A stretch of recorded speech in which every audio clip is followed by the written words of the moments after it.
Yeah, yeah, San Diego, what a good city, San Diego. Oh yeah, San Diego, got a lot of good stuff there, San Diego. I love San Diego, it's a California town.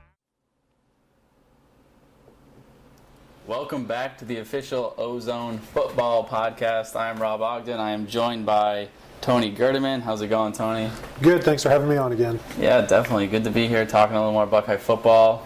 40-20 win last week for the Buckeyes over Buffalo. Kind of an interesting game. It was fun to watch just to see. I mean, there was so much anticipation going into it. All these things that we wanted to see how things would work out. In Meyer's second year with the Buckeyes, anything that kind of stood out to you in that first game?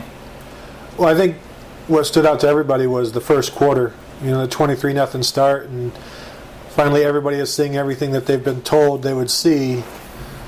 And it looked pretty good. They marched right down the field. They were throwing the ball all over the place. They were getting players involved, and you tease somebody for a little bit, and then you stop it altogether, and people get upset and they want more.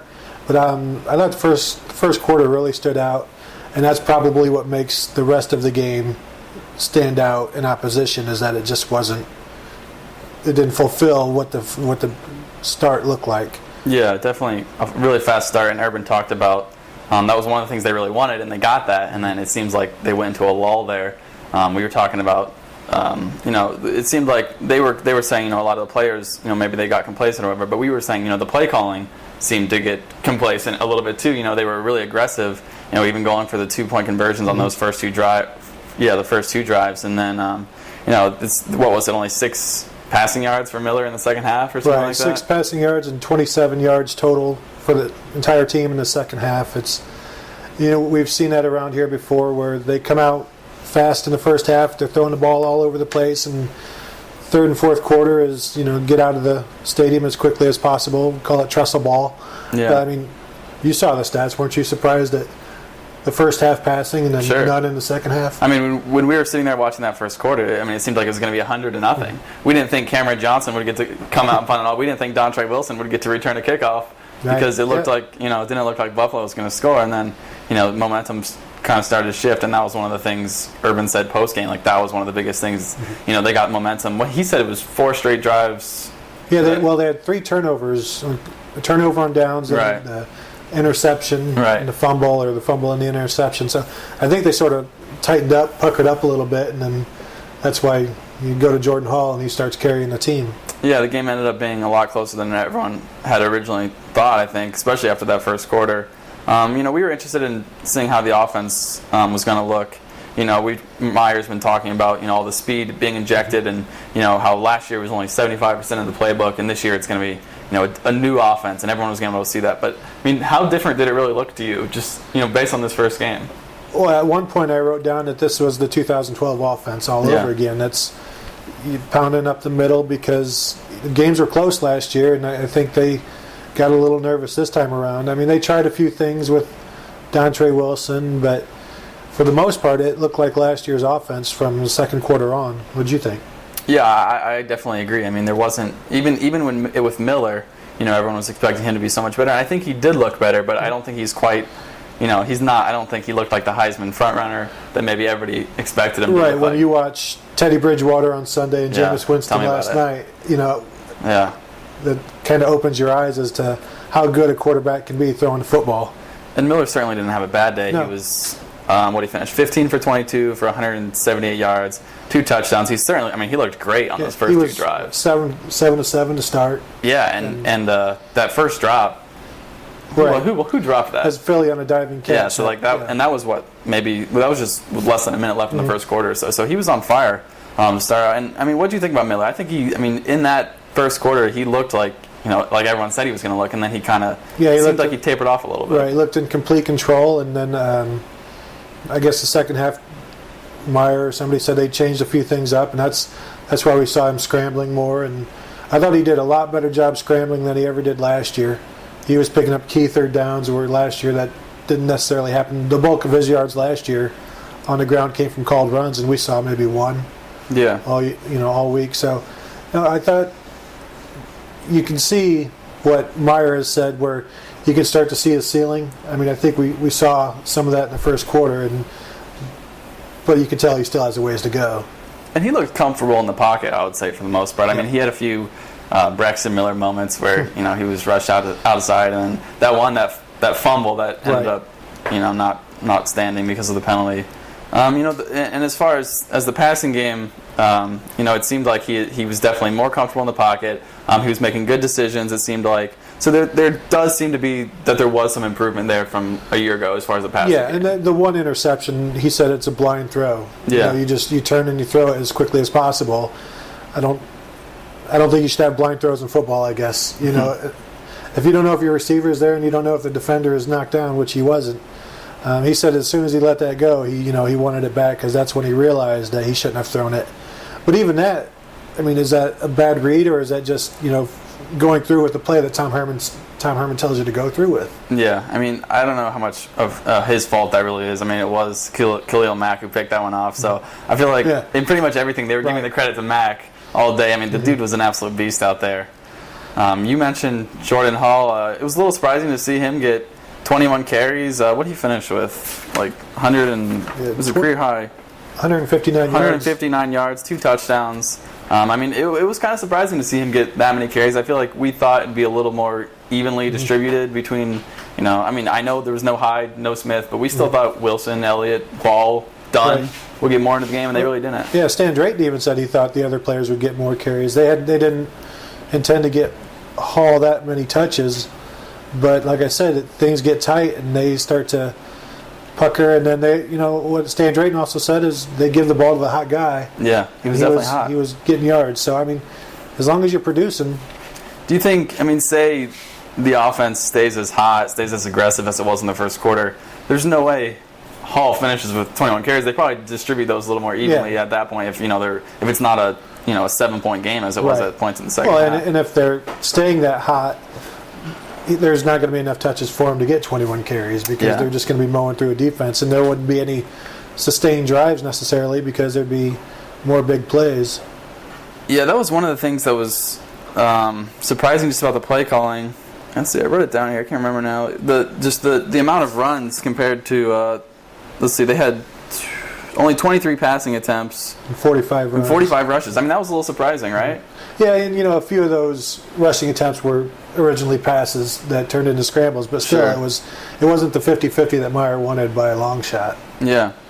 Obviously, Hall was definitely benefited from some truck holes made by the offensive line. I mean, his 2 biggest runs, or both his touchdown runs, I mean, literally you and I could have run through those holes. Anybody could have had those. Yeah, he went through untouched, although he did get stuffed on that 4th down. Maybe that's a play where Rod Smith or Carlos Hyde would have hit the hole and kind of barreled through, and he kind of ran into the back of his guy and fell down. I rewatched that again, and he hit a linebacker and he went backwards, and that's not something that you would expect Carlos Hyde to do or Rod Smith.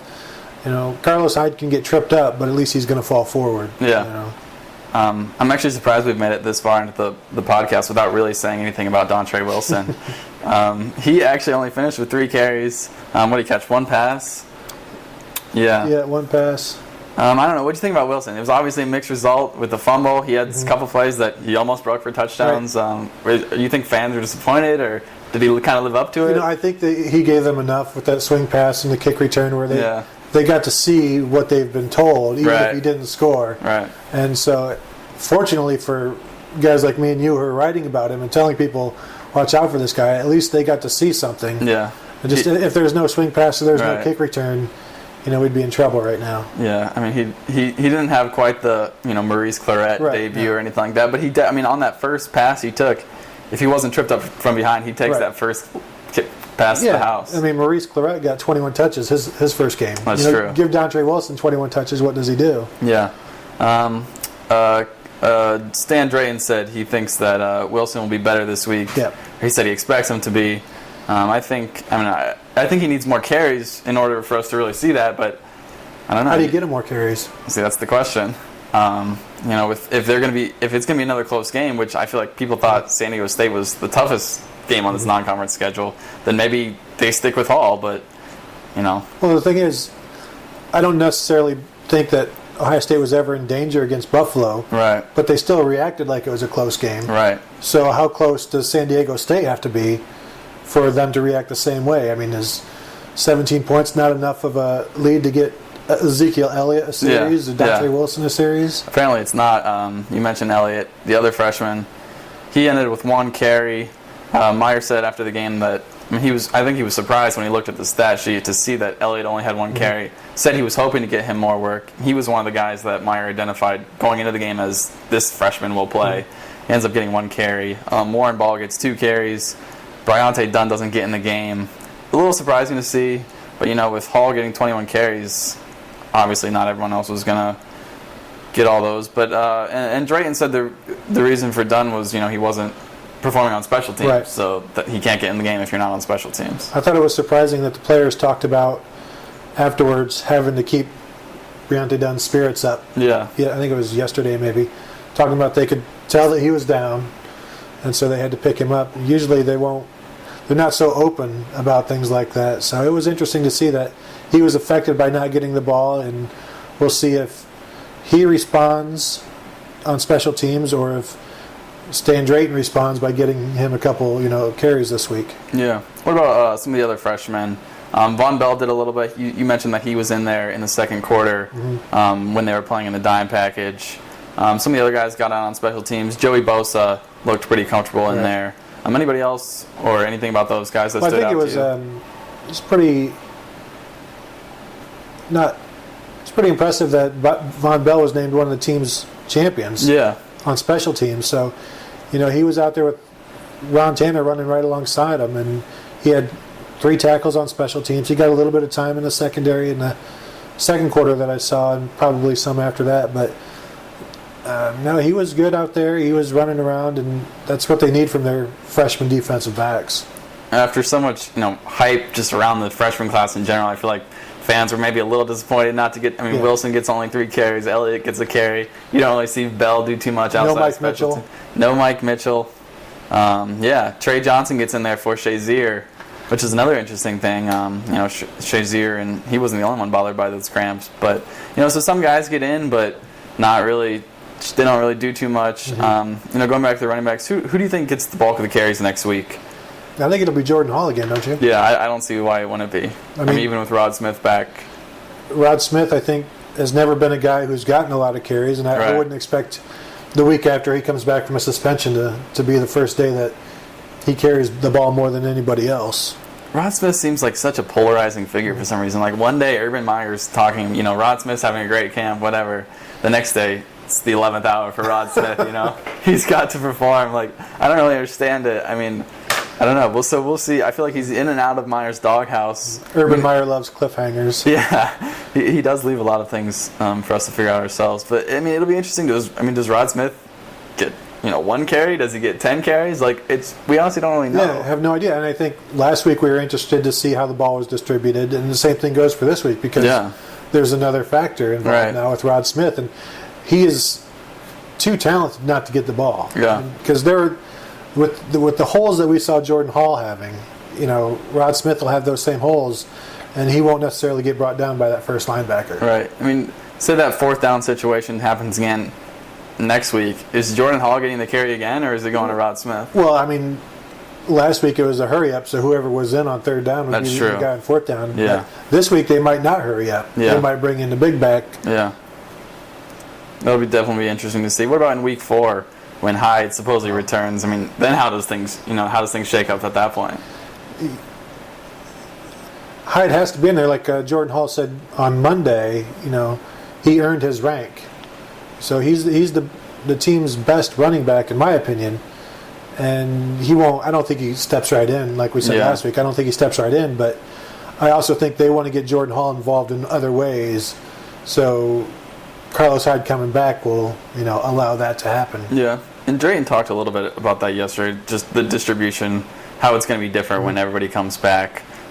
He said that Jordan Hall's he's not going to get fewer carries, but he's just going to get different carries. Right. So that kind of makes it seem like he will be bumped over to the H, which is what everybody kind of expected. And then even Hall said yesterday that he expects to be at H, but I think you said he said that it's his it's your guess is as good as mine where I'll be. Well, and even though Chris Fields, who was at H, had 2 touchdown catches, they're still not able to use that position like they want, and they won't be until Jordan Hall is playing that position. There's no carries coming from it unless Dontre Wilson steps in there. But once Hall, what they ultimately want is Carlos Hyde to be able to pound, and Jordan Hall to be able to do all this other stuff. So why wait? Once you've got it, why not start working on it? Yeah, I think that was one of the biggest things I wanted to see coming into this game. How would they use that age? Because that was so effective for Meyer at Florida, and that was one of the things they did so well, and just made that offense so dynamic. And that was one thing they didn't have at all last year. So I wanted to see how that would play out in this first game, but I don't think we really got to see that. That's probably because of Hyde not being there. Once he gets back, maybe things are a little different. Maybe we'll get to see it in the next 2 games. Yeah, with Rod Smith. Yeah, so he adds a different dynamic. It'll be interesting to see whether that's Wilson, whether that's Hall. At this rate, it looks like it's going to be Hall, but you never know. Another thing we were talking about, how would they get the tight ends involved? Because blocking. Yeah, exactly. We thought that maybe because the coaches were telling us, we're going to throw the tight ends. We got the 2 best tight ends in America. I guess that meant blocking wise. I don't know because they only threw to him twice. Howerman had 2 receptions for whatever it was, like 12 yards.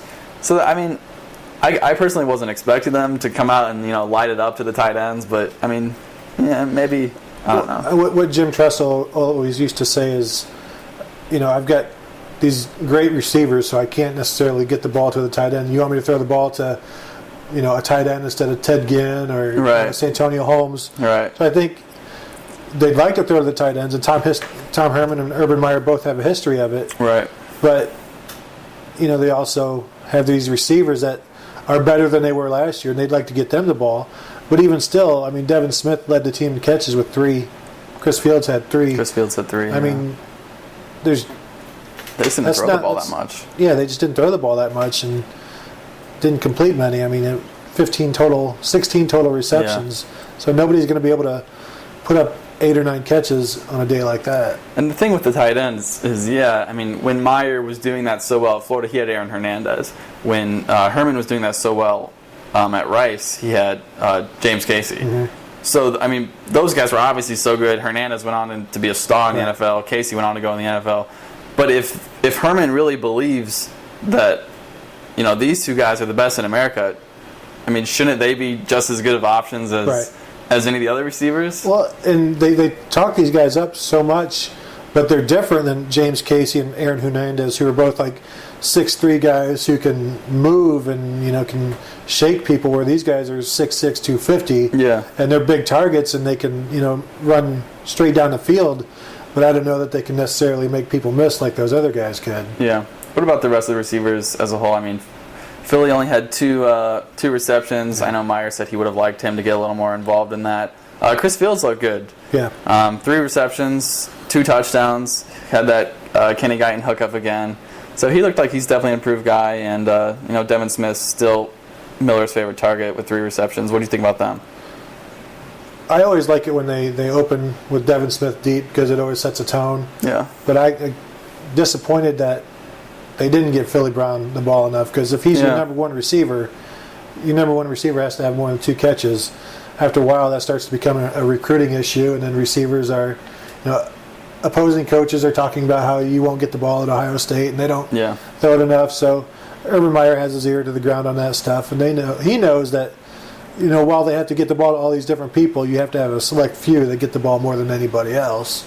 Yeah, I was surprised that, I think everybody was, that Brown only got the 2 receptions, especially, he was supposedly had improved a lot over the offseason, as had everybody, supposedly. So it was definitely a little surprising to see him only get the 2 balls. He had a couple of other targets. One went deep that he almost caught with his leg, and then the diving drop. But still, he got, 6 catches, 5 or 6 catches a game last year. Yeah. You would expect that to carry over this year, and it hasn't. Yeah. Over 1 game. What about, we mentioned Kenny G. What about the 2-point conversion? That was definitely a little surprise to everybody, I guess. Yeah. Meyer said he was inspired by watching Oregon in the Fiesta Bowl last year. It's kind of cool. The swinging gait, it's a little more prevalent, becoming more prevalent in college football now. Kenny talked about that a little bit after the game. It was kind of interesting listening to him. Yeah, I liked because he talked about how it gives him control to make those reads. But I liked Meyer's answer. He said it's a pain to defend, Right. and defensive coordinators and defensive coaches have to work on it. Plus, he likes cheap points, Right. and it's such a difference from what used to be Such at a Ohio difference. State that, I mean, I don't even know if a Jim Tressel team ever practiced a swinging gate other than to There's no defend way. it. Yeah. So yeah, maybe you'd have a scout team run it so that his defense could see it. But I mean, it's just another wrinkle, and why not go for more points? Yeah. At least show that you're going to think about it. Yeah, Tressel's the guy who would take the knee on the one, to run out the clock. Yeah. Meyer comes out against the MAC team, Buffalo, and starts running up the score in the first 5 minutes or whatever. Just such a contrast. But like you said, we were talking about it when it happened. Why show this? I mean, you don't. If you really wanted to use it later, you probably wouldn't give it away. But at the same time, you also want to make people think about it, which is what he Exactly. said he was trying to do. Yep. But I mean, with that being said, do you think they do it again? Like, do you think that's? Because now teams are going to be prepared for it. Yeah, but I mean, teams are prepared for it against Oregon. That's and true. they show it every single game just Yeah. about. So, I mean, if you can get mismatches, run it. Leave it up to your quarterback. Why not? Because, I mean, he reads it just fine. I mean, he read it right every single time on Saturday. So, Yeah. I mean, if defenses aren't going to adjust or adjust improperly, keep doing it. They obviously have a lot of faith in Guyton to make that read, but it was interesting that they only did it they only lined up in the swing game on the first 3 touchdowns. Why is that? I would assume it was just part of the script, part of the Yeah. plan. We'll see how it goes, and then we'll take a look at it. Moving forward throughout the season. But I think, Meyer just wanted to show it, have other teams work on it. Yeah. There's only so many hours in a day to practice, and now they just have to spend 5 or 10 minutes here working Right. on that one. Yeah, I wonder if that's something they'll start moving to that formation, every time they score, or it'll be something like it was, maybe a couple times. You won't know. You'll just have Yeah. to come out and see. Like the whole token swinging gate formation that never turns into a 2-point conversion is annoying. So Yeah. it's nice that they actually went for it Yeah. for a change. Yeah, definitely. Moving on to this coming game, we got San Diego State. Buckeyes will face them at home. The Aztecs lost last week 40-19 to Eastern Illinois. That was a little surprise for everybody, I think, because San Diego State was supposed to be, maybe the toughest game on the schedule, like we said. Good thing Eastern Illinois isn't on the schedule. It is a good thing for Ohio State. They got a talented running back, Adam Wema. I think it's how you pronounce his Yeah. name. We're just trying to decide that. But he was injured in the loss, ankle injury. He ended up with 10 carries on 17 yards. We're not really sure how much Ohio State expects to see him on Saturday, but I know it's, they threw the ball, 64 times last Right. week, but, talking to the players yesterday, they were saying, we still think that the San Diego State is a running team. So I don't really know how they're preparing for that. Yeah, I mean, last year Mwema rushed for almost 1,500 yards, so they'd like to involve him as much as possible. But they came out, and I think, maybe they panicked once they lost him and just started slinging the ball around, because even the players were saying on Monday that that's not who they are. I mean, they still expect them to throw the ball, but, who expects a team other than, like, Texas Tech or, whomever to throw it 63 or 64 times in a game? Right. It wasn't their character, and, they got 19 points out of it. Yeah. Or Christian Bryant was saying he hopes they Yeah. throw the ball. I mean, he wants to get that action back there and make some plays. So we were saying we don't really expect that to happen again when they're playing Ohio State. So we'll see. Their defense is interesting. It's a 3-3-5 stack. But we were talking about it a few minutes ago. They do quite a bit more blitzing Right. than Buffalo does. Even with a guy like Mack, who caused so much havoc in the Ohio State backfield. Speaking of Mack, actually, we forgot to talk about the play of the O-line on Saturday. I don't know how we skipped that one. Yeah. Taylor Decker kind of got abused by Mack a little bit. What's the situation there going forward? The situation is to not play Khalil Mack anymore. That's the best move going forward Yeah, they probably won't have to face him again until maybe in the national championship until game. maybe the national championship game. The way Mack's flying, I mean, he could carry that team. Right. Yeah, maybe we'll see him again at the Heisman ceremony. Yeah, that could be true. But, I mean, there are no other options at right tackle. You know, you just have to hope this is an aberration. And, you know, this is what happens when an All-American linebacker faces a true sophomore right tackle in his first start. And then, you know, it's a learning experience, and you move forward. You know, if the next learning experience is also bad, then you start, you know, thinking about solutions. Yeah, I didn't feel like Meyer was really going down that route quite yet. No. I mean, he was mostly, you know, he was praising Mac for his play rather than, you know, saying that he was. Well, like you said earlier, you know, all credit goes to Mac. Everything that Mac did, Mac was great at. Yeah. And it wasn't necessarily that anybody else was bad. It's just that Mac was so great. At least that's the notion that we got from the coaches after the game and yesterday. What about the O-line as a whole? I mean, we talked about, you know, they looked good at times, making those huge holes for Hall. But it honestly wasn't just Decker who was kind of getting abused a little bit. Some of the other guys, you know, were getting beaten too. Yeah, well, like we said, you know, on that interception return, Mewhort completely whiffed on Mac. You know, even Jordan Hall said it. You know, things went a little bit down when Lindsley goes out. You know, he played 16 or 17 snaps. He's possibly the best center in the Big Ten. So when he's not in there, obviously things aren't going to be as good. And you know, but they got some good snaps from Bourne. He opened up the hole on Hall's second long run. So you know, it's not like he was terrible, but we still haven't seen the offensive line as you know, as a whole, and it's, you know, supposed to be one of the best in the nation. Yeah, the Buckeyes better hope Mac doesn't get invited to the Heisman ceremony, because if he does, every single highlight is going to be against Taylor Decker. Yeah. It's going to be Braxton Miller in the background getting sacked. Taylor Decker won't be watching the NFL draft. Oh, the NFL draft, that's really it, because he's going to be maybe a first-round pick, and there's going to be a lot of Taylor Decker. Yeah, they better hope there's a lot more highlights for him this year. Which there probably should be, but, I mean, going against the Buckeyes is pretty impressive. Yep. Back to San Diego State, I guess. Do we expect any changes as far as the offensive line coming into this week after struggling a little bit maybe against the rush last week? No, unless it's, you know, maybe getting more help on the right side for Decker, be it, you know, a tight end. If you're not going to throw to him, have him block, right? Yeah. What about on the depth chart? I don't think we expect too many changes from last week. Obviously, Roby's coming back. And Meyer said yesterday it could be a Roby or Reeves type situation at that corner position. That sounds to me like about as close as Meyer gets to coach speak. You know, we don't know who's going to start, but I think we know who it's going to be, right? Right, we know it's going to be Roby there. But that's what they said about everybody, you know, about Hyde and even Smith. You know, they got to earn their spots back. I don't know, was it Coach Combs who was saying that yesterday? Right. Or maybe it was Drayton. They got to earn their spots back. You know, what they do in practice, what they're able to do on special teams. Is that all just coach speak, or is there really something to that? Well, you know, I think like a guy like Roby, who has so much, like, I guess, credit, you know, he can just turn all of that in 1 week, and you know he's going to perform. I mean, he's an All-American. He's always been solid. There's no reason to keep him out of the game, especially after what we saw, you know, the trouble that Armani Reeves had last week. Yeah. You know, you bring him in, you move Grant over to the other side, and you know, it suddenly seems like things are just fine.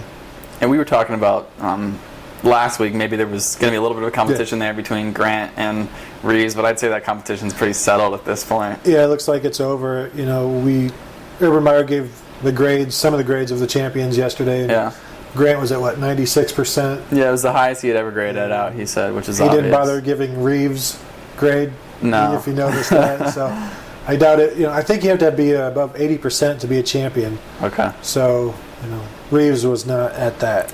Yeah, Combs said, I mean, he said Reeves was average, but his effort was fantastic. So, I mean, and what, Reeves had played never more than 2 snaps in a game at corner before, so, and he played every snap in that game, and he played on special teams. Yeah, like 68 on defense and 12 on special teams. I mean, he had a couple of bad series and a bad moment here and there, but it's not like he was so bad they had to yank him. No. You know?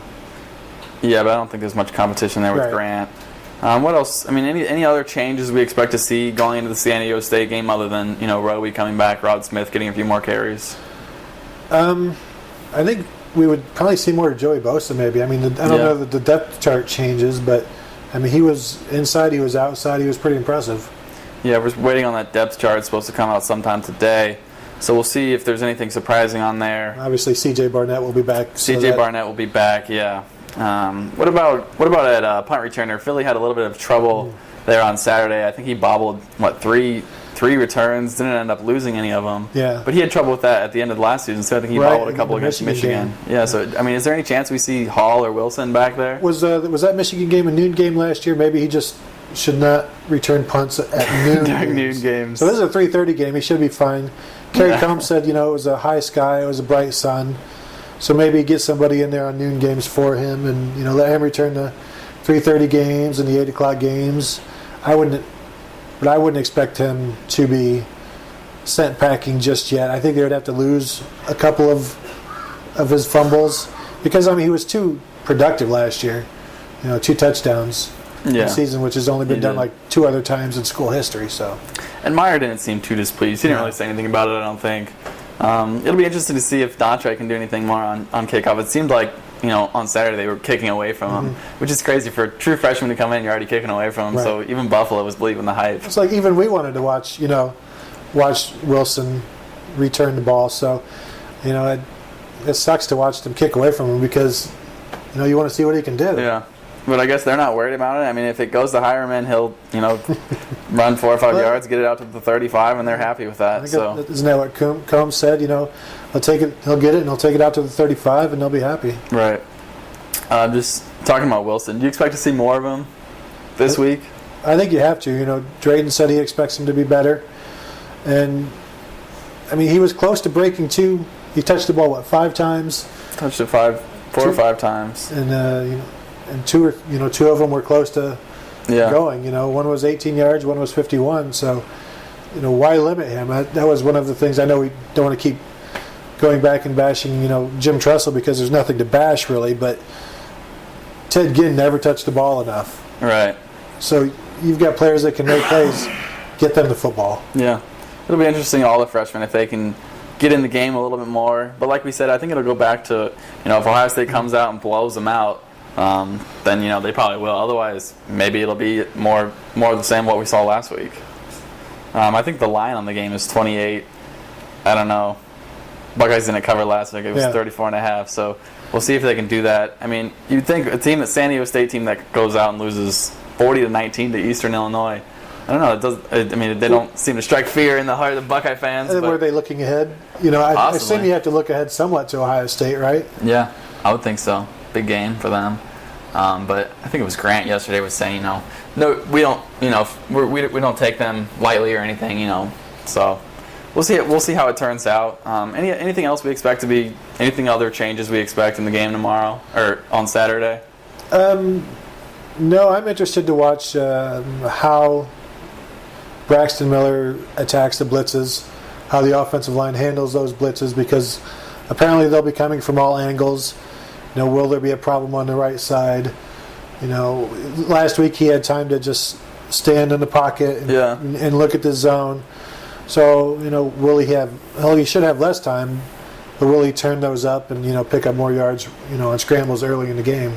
Yeah, it'll be interesting to see how the offense develops just over the season from the standpoint of, working in, Myers' different wrinkles a little bit more, maybe each and every game, getting the freshmen involved every game. So I think as we go along, we'll probably see more of the things that we expected to see maybe in the first week that didn't really happen, whether that be, getting the H involved, Miller progressing, things like that. And like we talked about, how much do you need to show against Buffalo? Right. You don't need all these different wrinkles against Buffalo unless they've got, 6 or 7 Khalil Macks, and then you need everything at your disposal. Right. Yeah, that's the one thing that we're not sure how much they did show. If maybe that was only 75% that they talked about, last season. So it'll be definitely interesting to see if they add anything to it this week.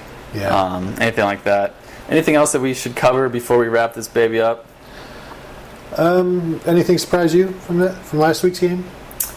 I think just the things we talked about, just how little some of the guys like Wilson and even Elliott were used, and maybe how they didn't expand on the offense like we had thought they would. Do you expect San Diego State to bounce back this week? I do. I honestly do. I would honestly, the 28-point spread. I don't know. I don't think Ohio State will cover, to be honest. I think San Diego State will bounce back a little bit. What about you? Yeah, they have to bounce back because they're not that bad. I mean, I had a guy in the Atlanta Falcons front office tell me that, watch out for San Diego State because they've got a lot of NFL talent on their roster. Maybe we'll see it this week because we didn't see it last week. Do you think they scored more than? Do you think the Buckeyes scored more than 40 this week? What did they say? Was it Chris Fields or Hall or somebody said yesterday they wanted 100? Well, yeah. I don't think they get 100. I don't know. Between 40 and 100? I think they do. I mean, they give up 40 points to Eastern Illinois. Plus, they're going to work on a few things in practice, and Meyer's going to want more out of them this week than what they gave last week. I think they scored more than 40. Do you think we see any wrinkles out of the kick return game to get Dontre Wilson the ball? Other than just moving him up to like the 15 like they did last week. I mean, what are you talking? Like, you think they're going to do some reverse? Yeah, like a reverse action. Got to get him the ball, right? Yeah, I don't expect we see that against San Diego State, but maybe. I don't know. We'll see how the defense performs too, because they only gave up 13 points on defense, but it seemed like they weren't. And maybe that was because they were without Roby, without Shazier, without Barnett. So maybe they'll be tougher. I do want to see San Diego State try to pound the ball, because I was pretty impressed with Curtis Grant, the job he did. I think I only saw him miss like one tackle where he just took the wrong angle and ran right by it. Yeah. But, I'd like to see him tested. I'd like to see Tyvis Powell get involved some more. He had 4 or 5 tackles. So I want to see these guys that were played well on defense that we weren't sure about, and I want to see if they continue to progress and get tested, basically. Yeah, it'll be interesting. I feel like this game could go a couple ways. If Ohio State gets everything together, everybody comes back, and they're full strength, I could see them definitely blowing out San Diego State. Otherwise, if it's a little bit like last week, to get a little complacent, maybe San Diego State sticks around. We don't end up seeing the freshmen like maybe we'd hoped. Does Rod Smith score this week? Does he score? No. No? I don't think Meyer will let him score.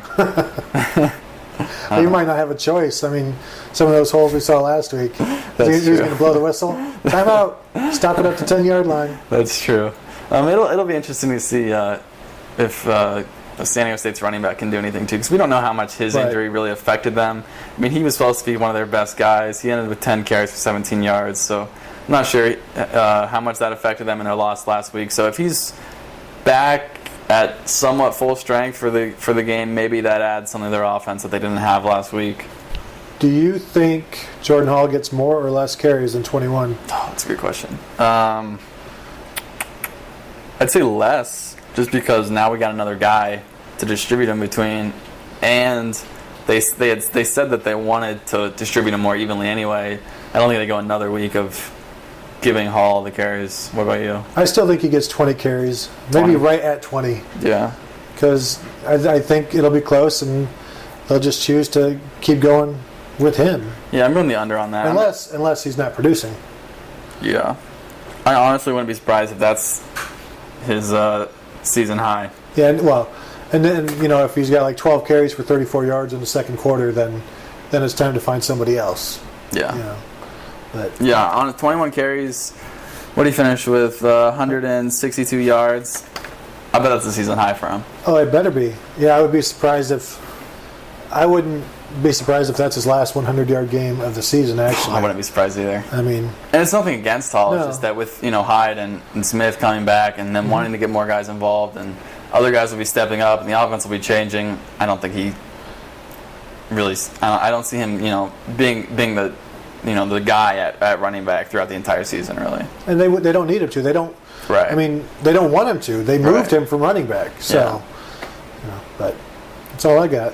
Yeah, that's all I got, too. What is it? It's a 3:30 game. Yes.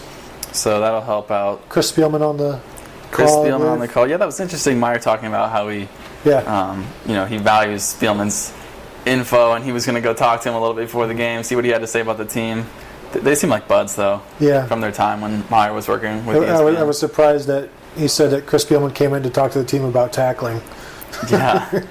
Which is his sole focus and second sole focus in life, I guess, is, you watch his games and all he talks about is the tackling today and how it's terrible. And so, it's not a surprise that he's wanting his Buckeyes to get down and do things the right way on that front. All right. I think that's about all we got. Unless there's anything else you want to add in. No, I'm good. All right. Thanks for listening. We'll be back next week. Till then, peace out. Have a good one. Yeah, San Diego, what a good city, San Diego. Oh yeah, San Diego got a lot of good stuff there, San Diego. I love San Diego, it's a California town, it's a California city. I like San Diego, got a lot of good stuff, got a lot of nice people. Go swimming at the beaches in the Pacific Ocean. Yeah, yeah, San Diego, a sunny, sunny city with a really nice weather. Yeah, yeah, San Diego, gotta root for the Padres, root for the Chargers. San Diego, so much good stuff, such a wonderful land, oh yeah. I gotta go back to San Diego, yeah. There's so much good stuff in San Diego. Yeah, yeah, San Diego, good, good, good California city. Oh yeah, San Diego, la la la la la la la la. Yeah, yeah, San Diego, gotta look at the animals in the zoo there. Yeah, yeah, San Diego, there's so much to do there, yeah.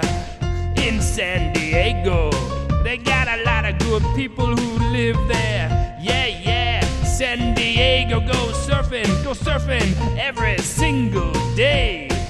In San Diego, because the weather's so nice, yeah. Oh yeah, San Diego, la la la la la la la la la.